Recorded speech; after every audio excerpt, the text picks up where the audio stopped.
season finale of The Testaments.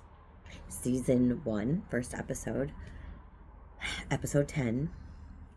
We're going to do this backwards instead of forwards, meaning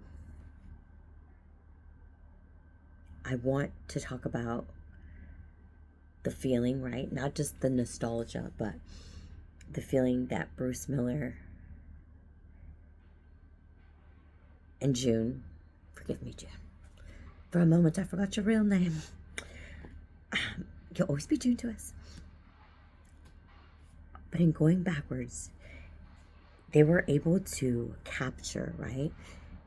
For those of us that have been through the entire story of The Handmaid's Tale and now to follow Hannah's journey, I do not, like a lot of us, right, were angry with the way that they tied things up, and obviously there were rumors that that they hurried along our sacred, right, The Handmaid's Tale, to push the Testaments. And podcasts are like divided, kind of like the world is at this time, right? It's a perfect example of like a division between just the amount, right, that we feel that we are all divided, right? And it's like if we just all came together for the common good, right? The common, we are the common good, then these atrocities, right, wouldn't happen. And so when you're watching things like this, and when you're watching The Handmaid's Tale go back to the beginning, for me personally, I had just had a baby, and big age gap in my kids, so my older daughter was watching it and suggested that I watch it. And I was nursing and never really into politics, and I was busy. I was a single mom of 3 kids for a long time, and I went to school, and I was busy. I had a life, and so I was never into politics. But now, if you go to my Instagram, Evolution Leader, it's a movement of what I hope to be, right? Like what it looks like and what it feels like to walk on this journey of the unknown. And we have these things happening within our culture to our neighbors that we only read about, right, in history. Like it didn't touch us in the same. The Handmaid's Tale evoked an emotion in us that many of us didn't even know we had, right? So what I was saying, forgive the ADHD, but this will make for a wonderful conversation because we'll go all over the place. The map, imagine that you're on a road trip and you're like, let's stop in Las Vegas, and then, let's go to Lake Tahoe, and then, let's go to Florida, instead of like, let's just drive all the way through to New Mexico where there is nothing, and yet we have to stop there. Okay, so that's what I'm saying when I'm saying this is going to be all over the place. So when I initially, my older daughter was like, this is what I'm watching, you should watch it. Tried to watch the first episode. It was so dark. Like literally whenever they're on the bed, that's like fairly, I don't know how, I should go back and look, like how, I don't know if it's 10 minutes into the movie or 45 minutes, but at that moment I was like instant, it wasn't even a thought process. It was a action, and it was a boop, boop, turn it off.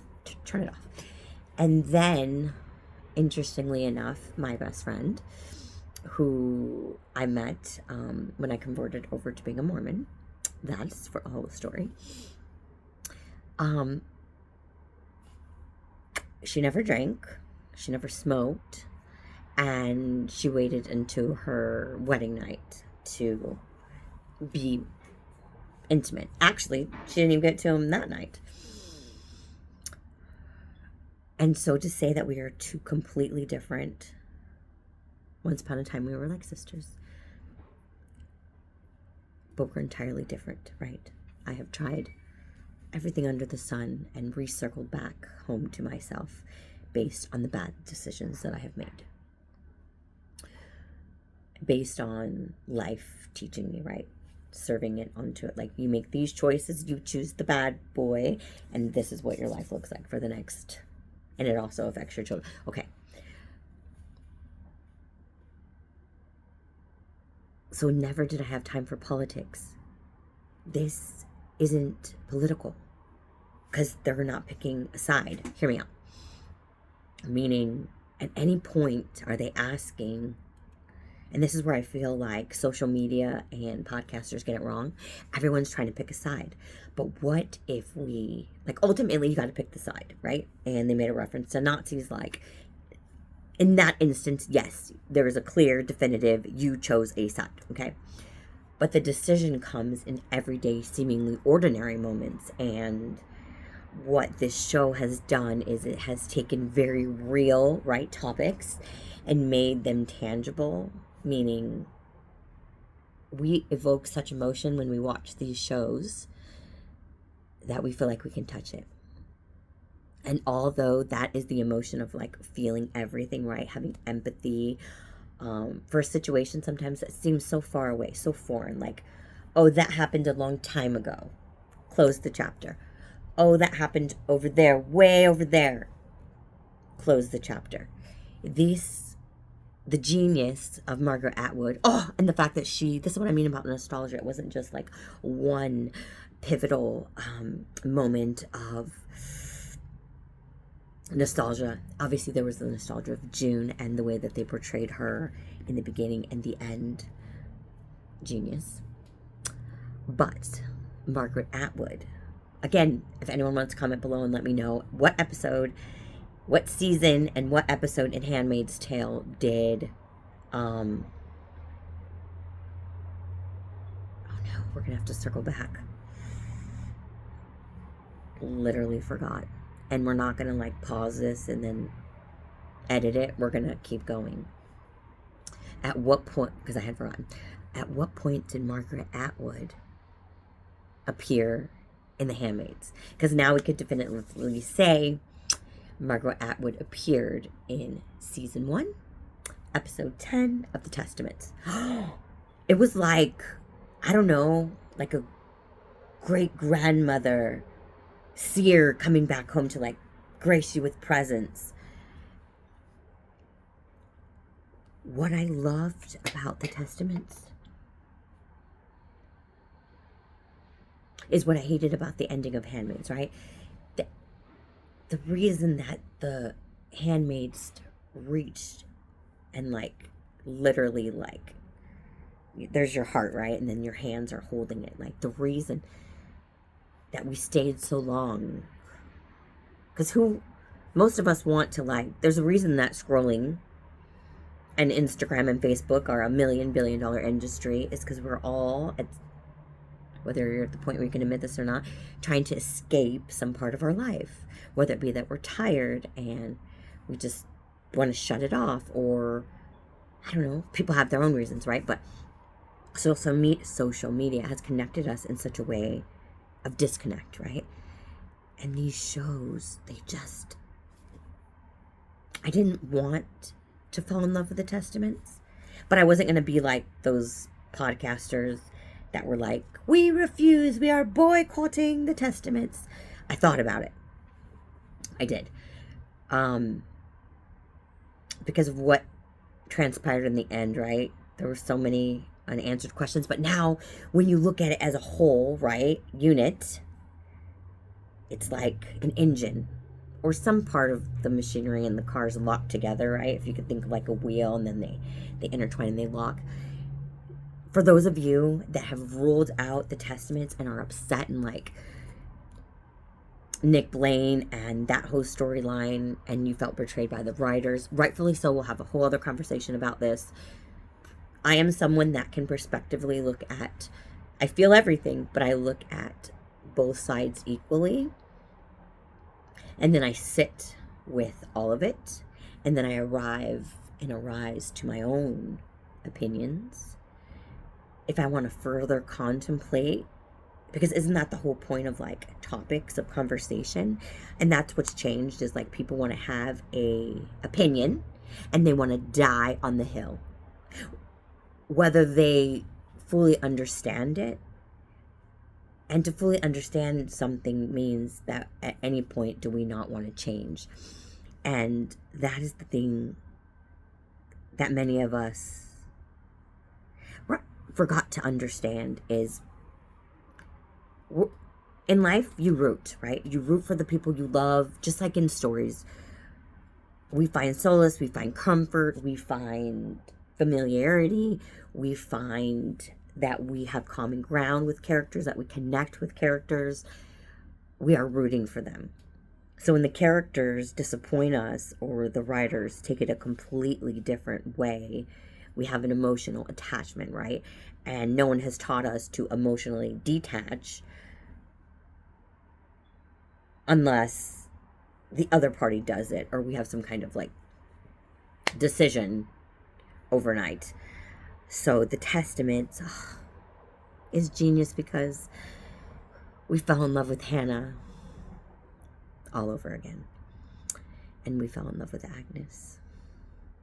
And there was a point tonight when I was watching it that I literally got choked up. I'm trying to remember what part it was.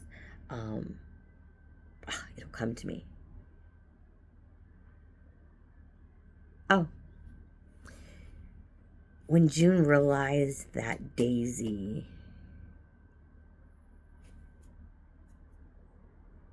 knew her, had found her. The mother in her came out.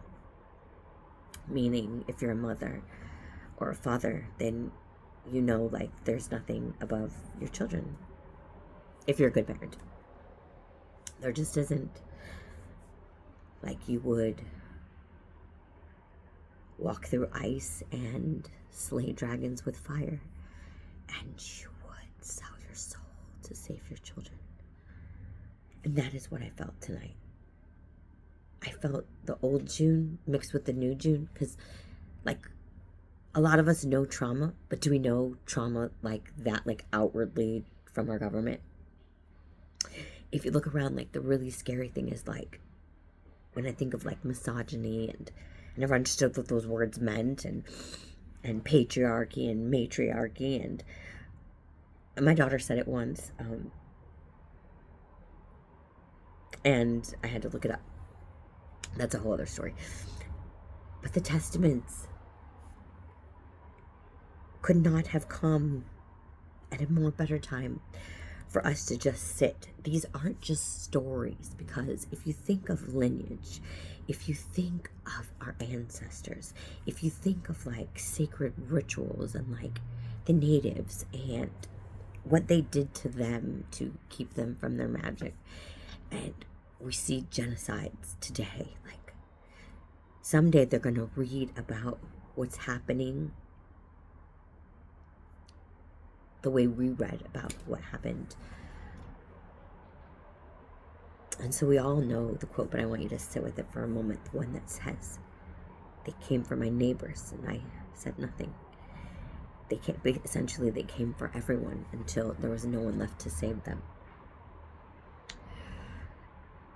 The reason for the divide is so obvious, but it's hidden under layers of emotion and suppression, and that we all, like, need an outlet, kind of like the rage, right? Which is exactly what Daisy was telling Aunt Lydia. She was saying, not only were you supposed to protect us, but you taught. This is the conversation I had with Aunt Esty, right? Hannah Banana.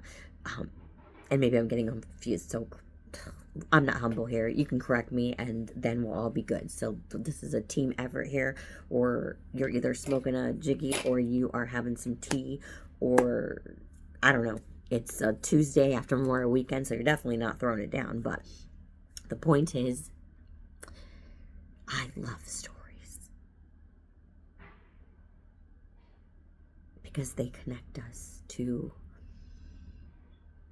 a time and a place, right? Because we have our own little bubble, okay?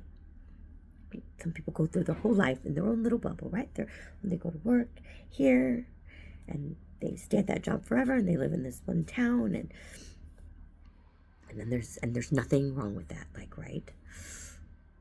But then there's those of us that, like, are called to rise that didn't know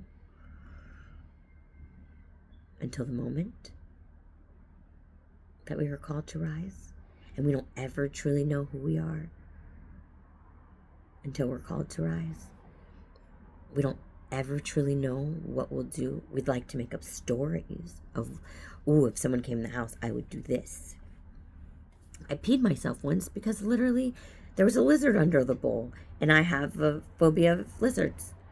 Very real thing. So I told myself once, okay, that wasn't even a Freddy Krueger or a Chucky or a serial killer with a knife, and all my bodily fluids no longer belong to myself. Not all of them, okay, just, I mean, it was enough that it was the pee, but it's still, the point is, what brilliant writing.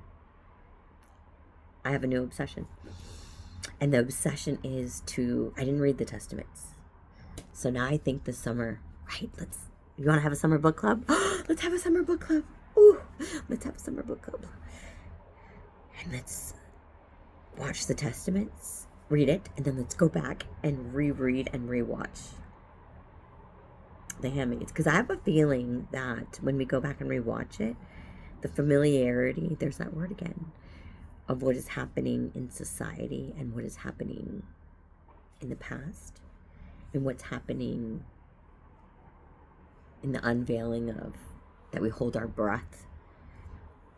What I love about it is there's the reality of life, right? We are not promised a happily ever after.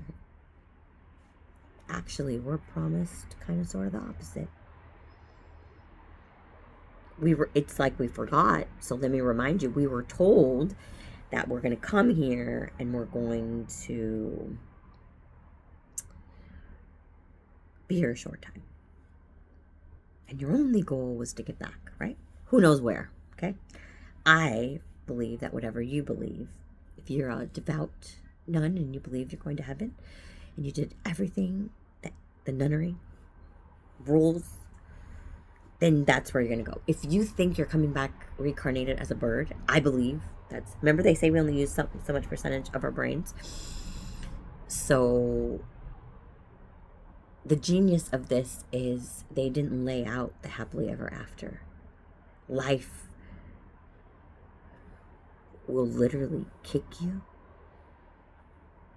when you've fallen. And then shit will pour on you. And then more shit. Like, it could be shit, and then it could be a whole dump truck of rotten tomatoes that couldn't get across the border in time because there was no gas. Like,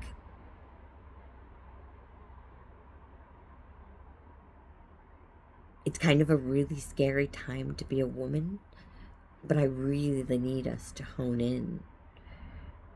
Like, these girls, the way that the ending,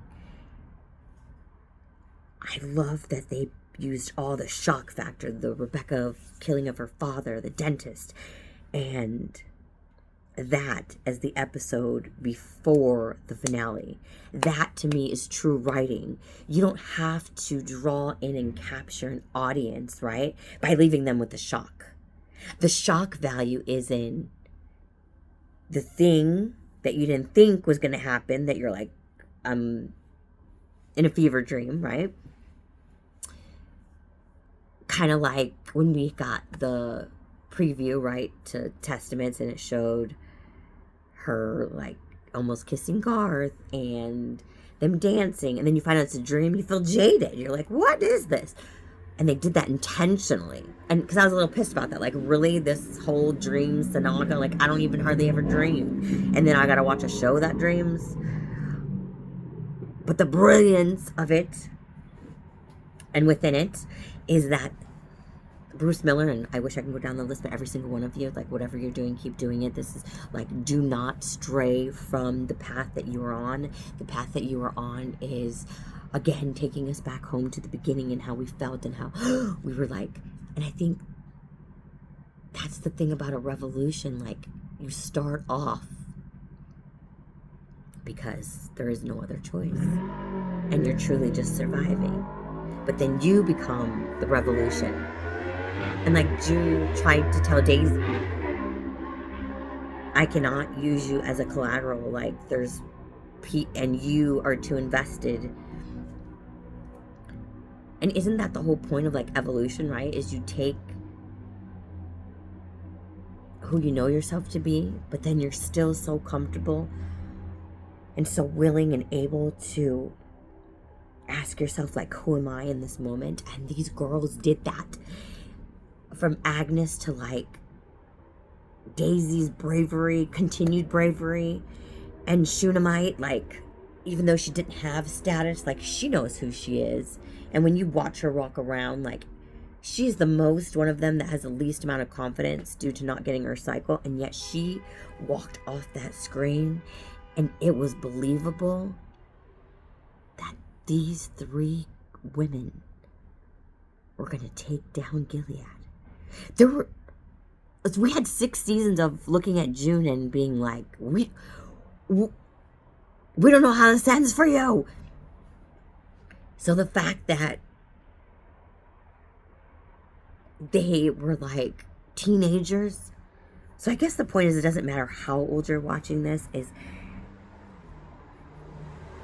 your heart and your spirit will lead you to the truth, right? Like, there were so many things in this episode that caused for resistance, in the sense of, like, Daisy resisting being told what to do and when, even though it meant her survival. This wasn't, if I eat this cookie, I won't be able to fit in that dress tomorrow. This was, if I choose this in this moment, even though I don't know what the hell I'm doing, if I choose this in this moment, then I walk closer to who I am. And having the confidence. My mantra this year is literally, I remember who I am. And last year was, who am I? When you have a mantra, they speak to you. So I could imagine that, like, that's why books have chapters and stories have, like, titles, and it's to capture the essence, if you can at all. And when you're writing, it's that you're not just creating a world, you're in that world. And that is, like, I don't think we give enough credit. I have a lot to say about Hollywood, and none of it good. But this I will say.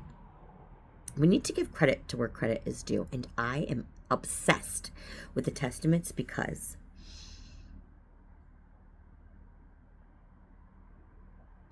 okay. For every girl watching, for every boy watching, if nobody ever told you, I'm going to tell you. If anyone ever acts inappropriately with you, you shame them by telling, and then they can't hold power over you anymore.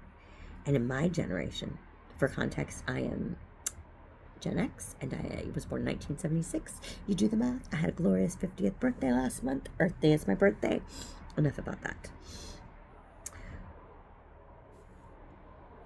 We didn't talk about those things in my generation. Ask me how I know.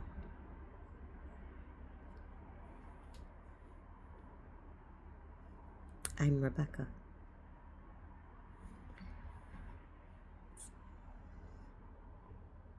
So to watch that and then come back on here and say, you captured the very thing, right, that every child needed to be told, and you made it okay for us to talk about. Again, I celebrated a glorious 50, and what I just admitted to the internet is something that only like a handful of people in my life know. So to tell you that I'm in gratitude and I was humbled by the beautiful way of this impeccable writing, like we want when we read a story for there to be a happy ever after. But I think the thing that really moves us is when it's relatable. And relatable means, again, none of us gave this out alive. So, like, we're all looking for, like, all these answers and everything. We talk about this all the time, right? We get things at an instant gratification almost.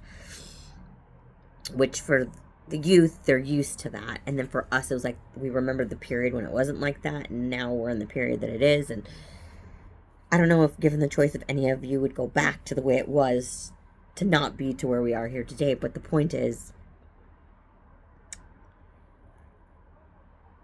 what a tribute to girls and to young women and to the beautiful, sacred, like, mother bear.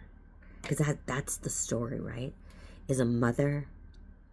I didn't understand the whole killing off Nick, sorry. I rather enjoyed his character. And it's not because, jeez, because obviously, you know what I mean? He's got it, but that, I also have the son, and like, there's just so much to, like, every character, right? You get every moment we get to decide. It's not one decision, because one decision could change everything. You could be part of the other side, the other team. I don't want to say things that get me banned off YouTube. And then one day wake up and decide, I'm on the wrong team. You know, I can't imagine, like, being in the military and thinking, like, you're going off to WAR and you're, like, you know, helping children and defend, and then you're like, oh my gosh, we're the evil party. So let's swallow that. We wonder why our veterans come back and sorry, excuse me, why our veterans come back and they're just not the same. Like, so when I think of these guardians, I think of that. I think of some of them just like Aunt Lydia in the series. We now learn that she didn't become who she became because she was evil and she had a thirst and a taste, but because it was a do or die. And I probably would have died because I'm kind of a reactor, but that's something also I need to hone in on. Like, if you can react less and look at the big picture, you are able, right, to save the greater masses. And so, like, for all those people, like, all the comments that I read, and they're like, it's happening here in our country, and I just want you women to know how incredible that you can reach across the world and say, me too. And Aunt Gabbana and Lydia, right? They hashed it out per se today. And what I've noticed is girls were pitted against each other. I don't know what that is. I don't know if that comes from, like, just an internal thing that, like, the adversary just automatically put in there, because we know how powerful women are, so to put us all together, yeah, stand no chance. You just don't. Again, the raw emotion of, like, can I trust you, between Aunt Gabbana and Aunt Lydia?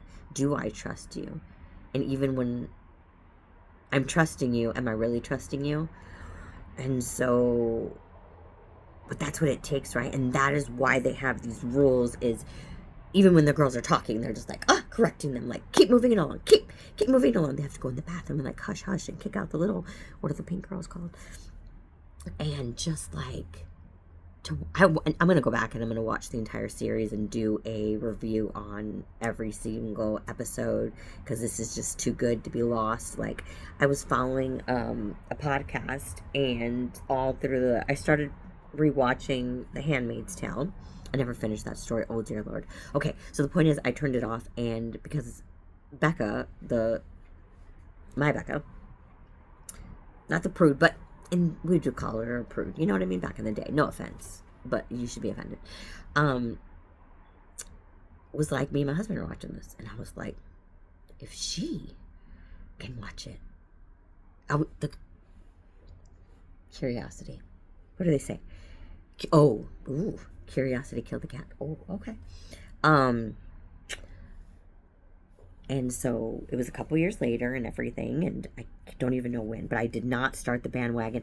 I had never watched a podcast with shows. I had never watched a season from beginning to end. I'm the girl that like falls asleep watching a movie. I think it's because my body's like, oh, you're finally gonna slow down? I guess we could sleep now. So I have seen like the beginning of every movie, but no middles and endings.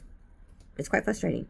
So number one, The Handmaid's Tale was the first show, this is going to sound crazy, that I have ever watched in its entirety. The Handmaid's Tale is the first show that I listened to podcasts. The first show that like I could feel the excitement. So I got to watch the last season. I got to watch 5 and 6 as they came out, right? 6 fully dedicated. So that felt like nostalgia in the sequence of like taking it back to when we were kids. You got the TV guide and you knew in the fall when school started all your new shows would come out. Unless it was a holiday, they'd play reruns. You were in front of your TV at 6 o'clock, because if not, you missed it. Because God forbid you use the VHS and you press play and record. Your brother comes over there just to unpause it, just to make you mad. So when you go to sit down with to watch a movie after school, it's not there. And you can never get it back. Can you imagine back then if you didn't watch it, you didn't see it? You're lucky if a rerun came on. The point is, please don't make us wait very long for the Testaments, okay? Thank you. And take us along on the journey. Like this initial one felt like, ooh, so hush hush. Like, we love these girls. We want you to take us on the journey in its entirety, okay? That's our only request. And let's keep the emotion, which is I've watched the podcast. None of these people guessed that Becca was still going to marry Garth and that Agnes was not going to get married. But the thing that throws me off about that, his name is Weston, right? Is he cared enough about her to get out Rebecca, but he didn't care enough about her to marry her. It's not about the caring enough. It's that he didn't want a woman, a little girl, because they're women by biological, but they're little girls. He didn't want a little girl in his bed that somebody had touched before him. Well, shame on you, Commander. Like, it's all disgusting, and this shit really happens, and this is our time to talk about it. I don't care if you're, Jenny, Gen Z, Gen X, Gen W, whatever. Like, we need to talk about this shit. And it begins here. And I know this is not like the format of any other podcast. And that's the whole point, right? The Testaments and the Handmaids aren't a show like any other. And so I, for too long, have been like, this whole season, I was like, how cool would that be, like, if I said something? But then I didn't. And I just got busy, or, life happened, or, you tell one ear, like, well, what do you got to say? I got a lot to say. And I might not have covered it, like, in the sequence of, so maybe we'll do a part 2. Leave all your comments below so we could have, like, a conversation back and forth. And then, like, the part 2 would be me answering all the questions. I could even go live. Like, let's not, like, I like to linger in places that I like. I'm not ready to move on yet. And besides, California feels like winter right now. It's like 60 degrees, and that's our winter. Sweater weather. But I'll take it because I'm in Ojai, and at any point it'll be like 100 and something, and I'll be looking for the nearest creek. Hopefully that it hasn't, been sucked all the water, and I'll be looking for a pool, and I'll be looking for all the things to stay not like, I'm dying, it's so hot. The point is, okay, let's go through all the characters. I don't remember the girl's name that was also the dentist, and I feel bad about it. But I was sad that she wasn't walking link to link with the other girls. I didn't understand that. I've come to trust you enough, though, Testaments, to know, okay, you might have a reason. I'll give you that. My fear, okay, who do we have left for Agnes to marry? We have that disgusting creep that was giving Rebecca drinks that started this whole fiasco. That creep, he has like curly tight hair, looks like pube hair. Well, not mine, but maybe yours. It was just gross. And just the look of him is disgusting. But then, like, to know, like, if he's doing that in the presence of other people, like, what's he going to do when he has his wife alone? And then we have, Agnes could have gotten possibly, I'm going to say Judd, but that's not his name. Jesus, whatever. The guy that, the Nick replacement. But sorry, there can never be a Nick replacement. What else do we want to say? The mother on the floor, like, what did you do? Like, and notice she didn't say, I'm sorry for the rest of your life. She did say, what have you done? But it was, what have you done to me, narcissist? You were bred evil, so you'll be evil, essentially is what she said, quoted below. And I worked so hard for this, for me. She just seemed... And then the moment when Hannah read and then it took us to the flashback of her writing her name. Like, it was all... Because then after that, we didn't see much of her anyways, and we felt gypped and jaded there. And Garth. It's possible that Agnes could have married Garth. Like, she got everything she wanted in terms of not having to marry the other commander, but really, that's the kind of friend I want. Not the kind of friend that's going to murder somebody with shears, but I do believe in ride or die. What I'm speaking of is a friend that loves you so much, the way that Agnes loved Rebecca, to sacrifice her own happiness. That was the most wholesome kind of love I've ever seen. And then they kissed, and that was totally unexpected. And like, I had to contemplate that. I think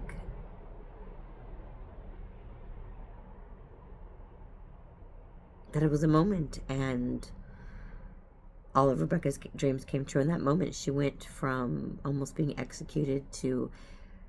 Didn't Aunt Gabbana, like when she closed that white box right before her and Garth were going to get married, didn't they give her like a sedative of some sort, and that's why he was carrying her up the stairs? But then I was shocked that she wasn't like completely knocked out. But he obviously had to hold her up from like trauma and probably being frail and weak from being locked up. I mean, that looked like a real jail and a real prison. Like what happened to Serena Waterford and by the way, Erica, this is going to be very controversial, but I'm going to say it. It's as if The Handmaid's Tale and just The Handmaid's Tale, knew to place Serena Joy and then give us, right, a decade later, a real life Erica Kirk. If you know, you know. Like what? I am someone that honors a mother that wants to stay home, that needs to stay home, and I also honor the mother that has to go off and go to work. Like, I honor all of us. Like, shouldn't we, like, why are we shaming? Why are we shaming each other? Why are we like, oh, she stays home. Like, what does she do all day? And why are we being like, oh, she's going to stay home with her children? Like, come on, ladies. And gentlemen. But notice, it takes just one gentleman to help us, and it takes the rest of the tribe as women. But yes, the mama bear and how everything, like the conversations, I love how it was a slow burn. Nobody does a slow burn anymore. But again, you've mastered it. You did the slow burn of all burns throughout the entire season. It was just like season.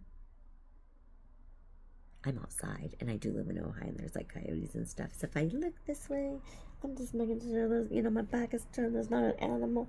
But usually it's just squirrels and cute bunnies and stuff like that. But we have seen coyotes lately, so that's the reason for the... Okay, back to the story. It's like, what else do we want to talk about? We talked about the kiss. We talked about Garth, who... Okay, so we were able to see a sensitive side. He did the honorable thing. He did the right thing. It didn't come to him naturally, but when he was confronted with, who are you in this moment, he decided. And that's what I meant, is we get to decide in each and every moment, whether it seems seemingly ordinary or not. Like when we don't speak out or repost something that we saw because nobody wants to look and nobody wants to see. That's what Evolution Leader is my journey of like, oh shit, I blew everything up. Not literally my life per se, my business, because I wanted to be the example to walk in the unknowing. And this has been the greatest, most fascinating journey of all times, because I have these big dreams and I'm crazy enough and delulu, as they say, enough to believe that each and every one of them is going to come true. But like, where does that come from? And like, when you vow to like take this leap, you literally are making a promise to yourself and to the universe, God, source. I pray to all of you because I love all of you for guidance, for spiritual direction. Like, I'm led where my intuition leads me, and I'm led where my heart leads me. And I named my Instagram Evolution Leader, and I didn't even know why. And it's like hands that look like the world, and there's a dove above it. And this is before the war. When I would do things, I would talk to myself sometimes, and I would say, you can't say that, or you can't do that, or why are you doing this post? Like, when I look back, there's a post I made. It's the first one on there. It's really beautiful, and it talks about us being divided, and it talks about the New World Order. I didn't even have a script. I literally just started talking about it.